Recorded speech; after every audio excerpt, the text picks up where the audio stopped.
మీరు అమ్మ చిన్ననాటి సినిమా షూటింగ్ జ్ఞాపకాలు ఏమైనా గుర్తుంటే పంచుకోగలరు? ఎందుకంటే మీరు అంటే మా అందరికీ లెజెండ్స్ అని కనిపించి అసలు కూడా ఊహించుకోలేము. అటువంటి వారి మధ్య మీరు పెరిగారు. సో ఆ జ్ఞాపకాలు ఏమైనా గుర్తున్నాయా? ఏదైనా పర్టికులర్ సినిమా షూటింగ్? సావిత్రి గారి టైంలో నాకు అంత ఊహ లేదు. వెళ్ళేవాడిని, చూసేవాడిని, బట్ అంత గుర్తుపెట్టుకోదు. బట్ అత్తగారు కొత్త కోళ్ళు అందులో విజయనిర్మల గారు ఫ్రీక్వెంట్గా అనేవారు, సావిత్రి గారు అనేవారు ఇంతకుముందు, నువ్వు గట్టిగా కొట్టాలి, నా చర్మం ఎర్రబడాలి, అప్పుడే నాకు బ్రహ్మాండమైన యాక్టింగ్ వస్తుంది, లేకపోతే నీకే పేరు వస్తుంది, నాకు రాదు. అలాగే అంటే అమ్మ దగ్గర దెబ్బలు తినని వ్యక్తి ఒకళ్ళే ఒకళ్ళు నాకు తెలిసి జమున గారు.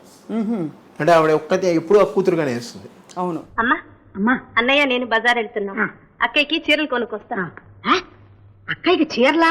కూతురు కొంచెం ఆవిడ కూడా కొంచెం గారాల పట్టి, అలాగే ఈవిడ గారాల పట్టిగానే చూసుకునేది ఆవిడ.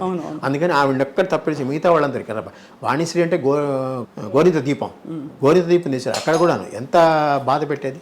దాదాపు గొప్ప నటీమణులందరూ సూర్యకాంత్ గారి చేతిలో నిజంగా దెబ్బలు తిన్న మరి.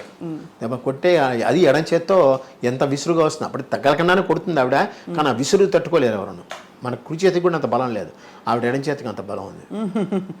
Left hander basically left hander ఆవిడ. అన్ని ఒక సంతకం మటుకు తెలుగులో పెడుతుంది, లెఫ్ట్ హ్యాండ్ రాయగలదు ఆవిడ, సంతకంలో తెలుగు నేర్చుకుంది. అలాగే భానుమతి గారి ఇంటికి మీరు వస్తూ పోతూ ఉండేవారు? చిన్నప్పుడు వస్తే పోతే ఉండే, ఆవిడ ఇక్కడికి వస్తూ ఉండేది. ఇదే ఇల్లు, ఇండిపెండెంట్ హౌస్. అప్పుడు ఇండిపెండెంట్ హౌస్. అమ్మగారు ఎప్పుడు కట్టించారు? 1956లో మేము చిన్న ఇల్లుగా కొన్నాం అమ్మా. ఇది యాక్చువల్గా స్పేస్ ఎక్కువగా ఉంది, కొనుక్కుని అప్పుడు మేము మెల్లిమెల్లిగా డెవలప్ చేసుకున్నాం, పక్కన గదులన్నీ వేసుకుని. 1956లో మేము వచ్చాము ఇక్కడికి. అమ్మ పోయేంత వరకు ఇండిపెండెంట్ గానే ఉంది. అమ్మ ఫస్ట్ సంవత్సరీకాలు కూడా ఇక్కడే జరిగాయి. హౌస్ ఒక ఇండిపెండెంట్ హౌస్. దాని తర్వాత ఇది ఇచ్చారు డెవలప్మెంట్కి.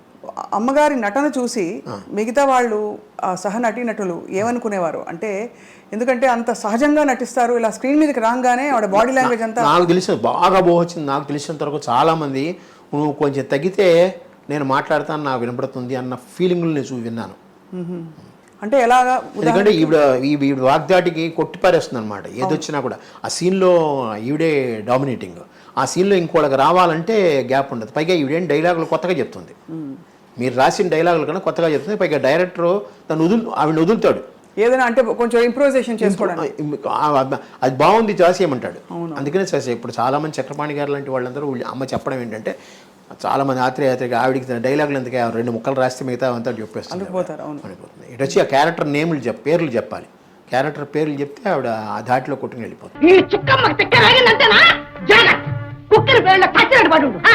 మా అందరికి పదే మళ్ళీ మాట్లాడేది అదే, ఏవే టిఫిన్ చేసావా? ఆ పిలుపులోనే ఉందమ్మా. అది ఒక విధమైన అథారిటీ కాకుండా ఆప్యాయత కూడా అందులో ఉంది. అవును, అథారిటీ ఆప్యాయత రెండూ ఉండి అంటే ఒక్కొక్క మూమెంట్లో ఆవిడకి ఏమన్నా మళ్ళీ ఆవిడ సింహం కంటే తగ్గిందంటే తెర మీద అది చూడలేరు, ఎవరు తట్టుకోలేరు. సూర్యకాంతం గారికి ఎవరికైనా ఏదైనా అవ్వచ్చు, కానీ ఆవిడకి చిన్న ఈగ కూడా అది చెప్పాను. ఆప్యాయత లాస్ట్లో వచ్చేస్తుంది, మీ అందరికి అభిమానం.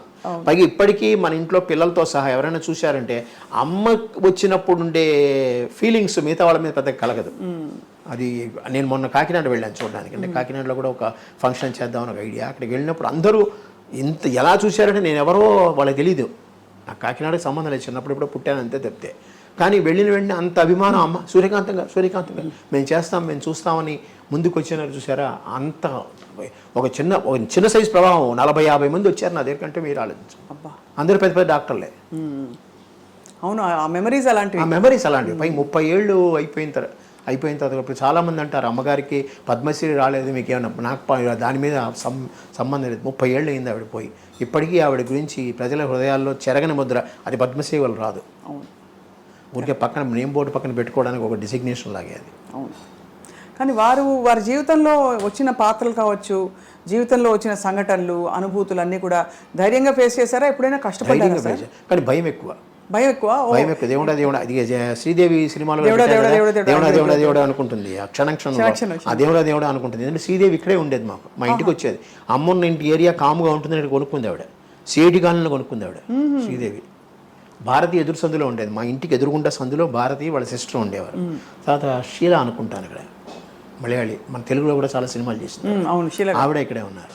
జయలలిత గారు మనకి కొంచెం దగ్గర స్టెల్లా మెరిస్ కాలేజ్ వెనకాల ఉన్నారు. అది కామెడీ అని ఆ కాలంలో. సో శ్రీదేవి గారు ఇక్కడికి వస్తూ ఉండేవారా? ఇక్కడే ఉండేవారు ఆవిడ.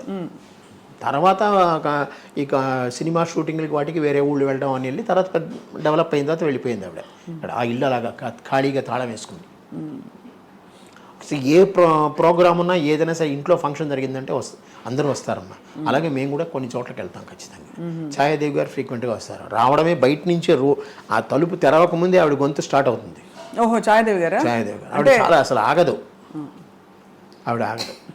అమ్మ ఛాయాదేవి గారు బాగానే ఉండేవారు. అంటే ఒక విధంగా మా ఫ్యామిలీలో అమ్మ ఆవిడ కూర్చుంటే అమ్మ తక్కువ మాట్లాడేది, ఆవిడ ఎక్కువ మాట్లాడేది. హేమలత గారు అలా కాదు. హేమలత గారి ఇంటికి మేము వెళ్ళేవాళ్ళం, మా ఇంటికి ఆవిడ వచ్చేది. వాళ్ళ అబ్బాయి శరత్ ఉన్నాడు, నా క్లోజ్ ఫ్రెండ్ అతను. ఆ శేషగిరిరావు గారు హస్బెండ్ ఉన్నారు. వాళ్ళతో కూడా చాలా సత్సంబంధాలు. ఏది వచ్చినా ఖాళీ ఉన్నారంటే కాంతం అంటూ వచ్చేసేది అనమాట. ఏం చేస్తున్నావు, మా వంటకాలు నువ్వు ఎలా చేయవలే, మీ వంటకాలు రుచి చూపించలేదు ఆవిడ. వాళ్ళు నాన్ వెజ్ కదా, అందుకని. అవును అవును.